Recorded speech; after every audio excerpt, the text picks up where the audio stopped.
So guys, welcome back dito sa aking channel. So pag-uusapan lang natin yung update ng fiscal year 2025.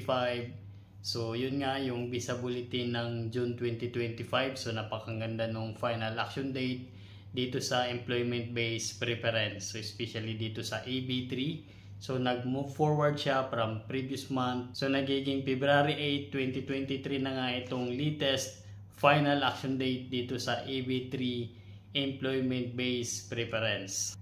So kahit papaano nag-move forward siya ng almost 39 days from May to June 2025 visa bulletin.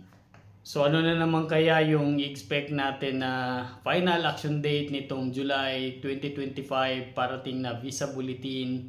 So for me, hopefully na mag-move forward pa rin ito dahil napakababa pa ng data monitoring natin, which is 9 months na yung natapos nitong fiscal year 2025, 84 days pa lang yung move forward niya. So hopefully maganda pa rin yung final action date at mag-move forward pa rin this coming July 2025. So additional indicator lang natin dito na hopefully mag-move pa yung July 2025 visa bulletin, June 2025 visa bulletin. Sa port category, unavailable na yung status. So alam naman natin na bawat category ay merong percent na sinusunod.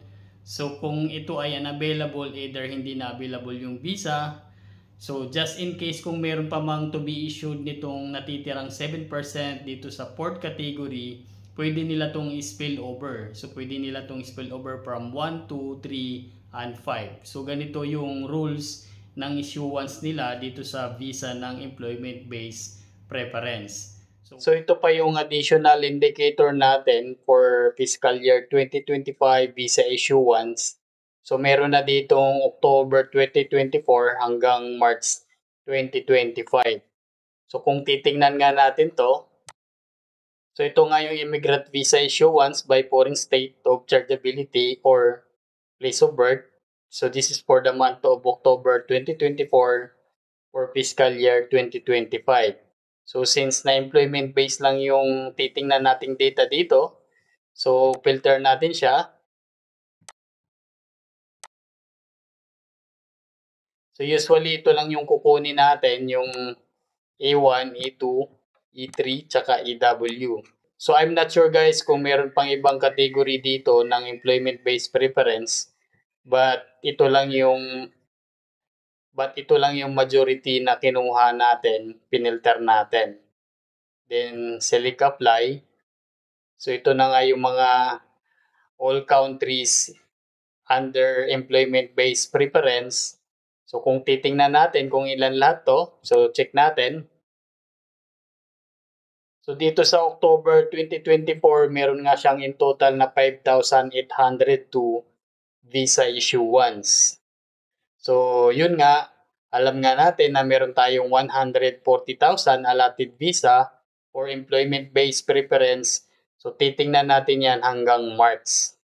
So titingnan natin from October to March 2025 kung ilan na lahat yung na-issued na visa under employment-based preference. So bali ginawan ko na siya ng chart. So ito na nga yun. So ito nga yung allotted visa for fiscal year 2025.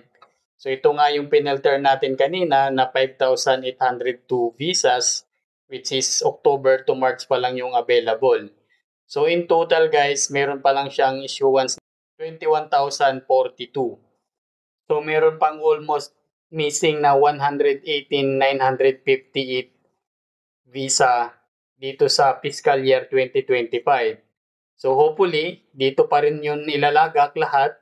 So kaya sa tingin ko, hopefully by July 2025 visa bulletin, hopefully na mag-move forward pa rin. So yun lang yung latest update natin ngayon sa ating vlog. So bali, kwentuhan lang tayo, tinitingnan lang natin yung mga indicator kung by chance ba talaga this coming July 2025 ay mag-move forward pa.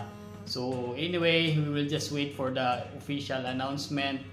So kung meron ka mang additional details or information dito sa ating topic with regards to employment-based preference, just comment below, at least meron din kaming update. So ito lang yung mga nakikita ko mga indicator sa tuwing nagbubukas ako ng website. Tingnan na lang natin, abangan na lang natin, sana may magandang cut-off date itong July 2025 Visa Bulletin. So maraming salamat sa inyong panonood dito sa aking channel. Huwag kalimutang mag-subscribe. Hit the button below para updated ka for the next video. Next time, bye-bye! But if you don't wanna tell